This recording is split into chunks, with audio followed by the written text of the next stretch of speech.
just brush it off, and we've so internalized like that process that we don't even acknowledge that it happens. But that's why this moment and the gathering was so important, because we can acknowledge that. I'm sorry I cut you off. No, that's exactly it, though. And so we should probably intro these interviews, but before we do that, we have to get the business end done. So Swell Season Surf Radio is recorded by the Newsstand Studio in Rockefeller Center in the heart of Manhattan, and is distributed by Wax.radio, where you can listen to us streaming and live stream when we do some of our shows, and always worth checking out. So Karen, we have like a bunch of interviews, and I let all the people who interview introduce themselves. And we're just, it's a bit of a montage of the interviews for our listeners to kind of hear what went on throughout the day. And, hopefully this brings some more awareness to what people are going through, and maybe make people more sensitive in the lineup. Absolutely. And, and hopefully we just keep striving to be better. Yeah. And also to speak on the idea of the lineup, I think it's interesting, because there can be such a culture of bullying. And I do feel like, in this previous leadership and this kind of climate that it's generated, it's emboldened people to kind of act on those impulses. And I feel like it's always been kind of just short of racist epithets. But I think, this culture of bullying has to change, especially in surfing, Yeah. and you see this kind of happening, everywhere. Yeah. It's the same kind of mentality that then gets imported in other countries, which is crazy. So it's something that we all need to kind of be vigilant about when we see it and experience it, and stand up for people who are, yes, being bullied in the lineup. That's important. Not just in the lineup, in every day. Yes, of course. If you see something, try to stop it or say something. It really does make a difference, and can help be very helpful to some people, and prevent some bad things from happening. So please. Right.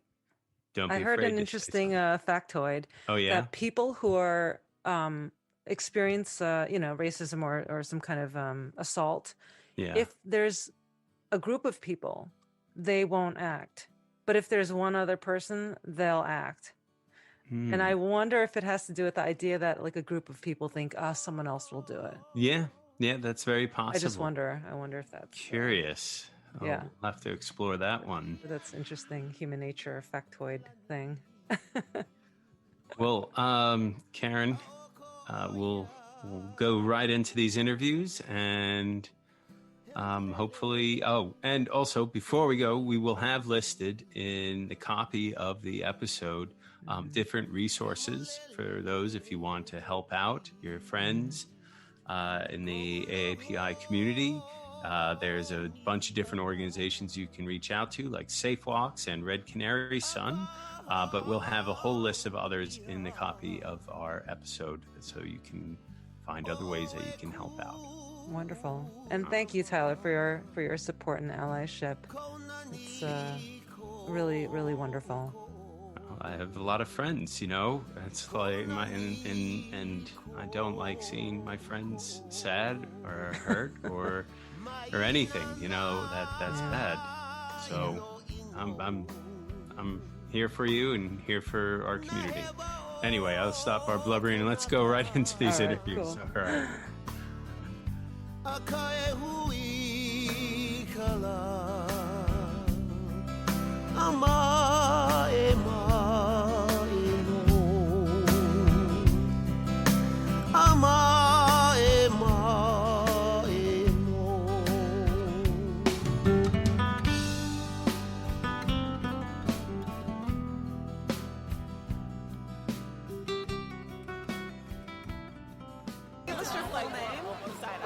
My name is Catherine Mao.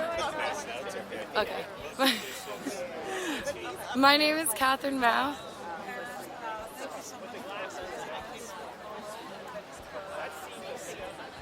Tell us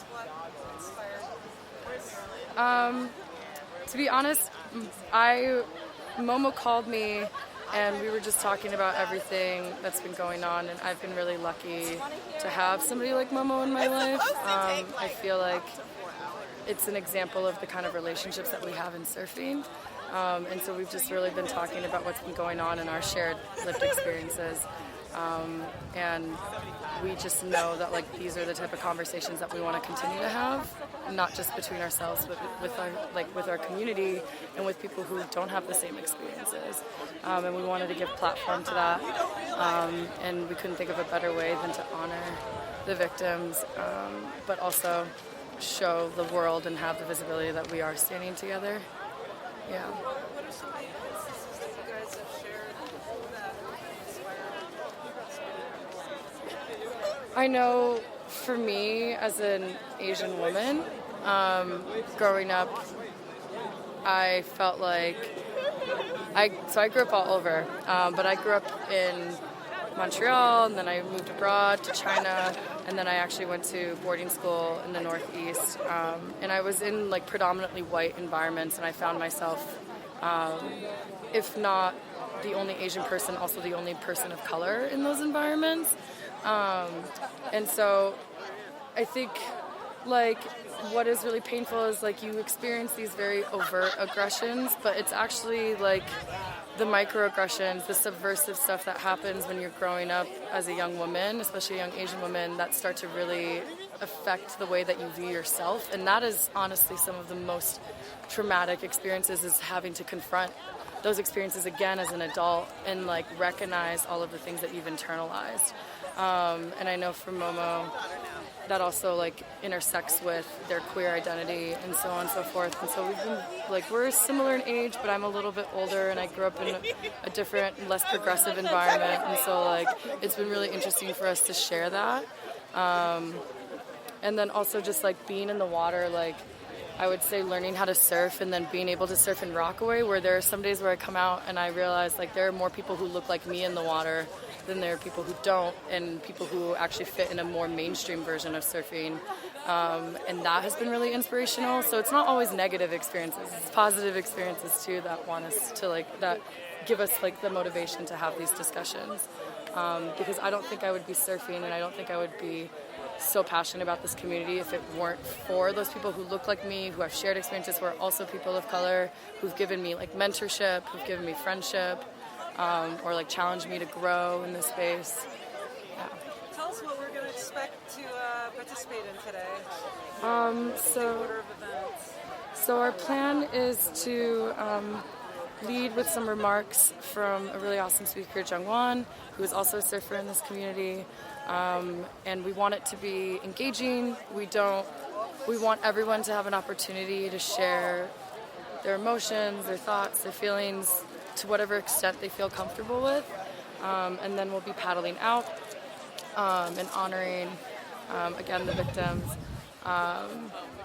and just sharing a moment of silence together in the water. And then my hope is that on the way in that everyone can catch a couple waves together, can laugh, can celebrate. Yeah, not hurt each other too much. No, and just feel like, yeah. And I just want everyone to feel like what I know that we all feel coming out here, which is the community, to like that nth degree today, and to like let that be in some way like soothing to the soul. Yeah. I think that's what we really need. So, name first. let's get your name. My name is Yuri Tsudenov. I came here to be part of the that move that to raise these racial issues like in this country, and put my tribute to those people who died unfortunately a couple weeks ago, and have a solidarity with with people who I share with, who I share the air in this world. So that's what I'm here for. Have you ever experienced any kind of racism personally? Anywhere? Maybe probably some minor issues, like nothing like physical, mostly was like, I guess when I came to this country, was something like some people call me like, hey, chink. And I'm like, what does it mean? And then I had to Google it. And then I found out that, but coming from actually Russia, like it's there, the issues over there is even worse than here. They're like more physical and people actually would tell you straight, like, yo, you don't have to be here. Over here is like, it's all like more mellow, like it's behind your back, like talking about you. Over there is like more straightforward. And you kind of understand like, oh, this guy is like really gonna probably do something, like I gotta be more careful. And over here is like, you never know, like the guy could be like, oh yeah, hi, and then like in the back like stab you. Does that make it difficult sometimes in interacting with people because you're questioning sometimes? Probably as a foreigner, like it's so hard to distinct those things. Like probably like for me, like when people talk, I can sometimes catch their tone, like where they're going to. Like I guess as long as I live here, like I guess I start to figure it out, those kind of things. But I mean overall, like I don't feel every day like that pressure, like or anything like that. It just, I guess, I think it happens when you meet someone like in wrong time, wrong day, something like that, or certain areas like where it's really like focused on, and the people are really like frustrated with the things like happening around the country. I think those are the questions, I guess, that the issues that why it's happening in Moscow, and then education as well. Plus, the politics adds up to this issue as well. Like it's just overall, like not just for Asians and for Black communities as well. And in some areas, probably maybe some white people experience some issues as well. Like maybe we don't know, but in general, I think there's something that needs to be done from the government, and then I guess starting from the educational standpoint. My name is Michael Miyahira. And what's your local surf break? It's secret. It's that secret surf break. It's a secret surf break that everyone knows. Yeah. So secret. Mike, have you ever experienced any sort of racism or aggression towards you in the water or surfing area? I had aggression, but I don't think it was race related, honestly. Like, but other than that, like, this is a pretty cool community. So it's been nice. I've heard things like after that some people like I would surf a certain other break, and like I have local friends there, and then they would be like, oh, they don't really like Asians out there. I've heard that. Wow. Yeah. Oh, that's fun. In New York? Yeah. New York. It is a like as many people as there are, it's very diverse. It's also very pockety, and sometimes if you stay too much in that pocket, like you have no idea that there's other people. So. Have you experienced out of the water on land? Yeah, sure. Yeah. Not tons, and I'm sure there might be a lot of times where it just has gone over my head. Just got used to it or something. Do you feel like in the last year or so, particularly, have you felt it a little bit more at all? Or? Well, funny enough, no. I haven't, not in the last year, no. But it's always something that's like kind of like, again, it's like a shield. So you kind of like, I just expect it sometimes, and then like usually if I pull my guard down, maybe I'll hear something. But like for the most part, like people don't, if they say shit, like they don't say it in my face, they might, maybe the way they're acting, and then I just don't care at that point. Like, yeah. Oh, hi. Let's get your full name on you. We got this nice, beautiful couple here.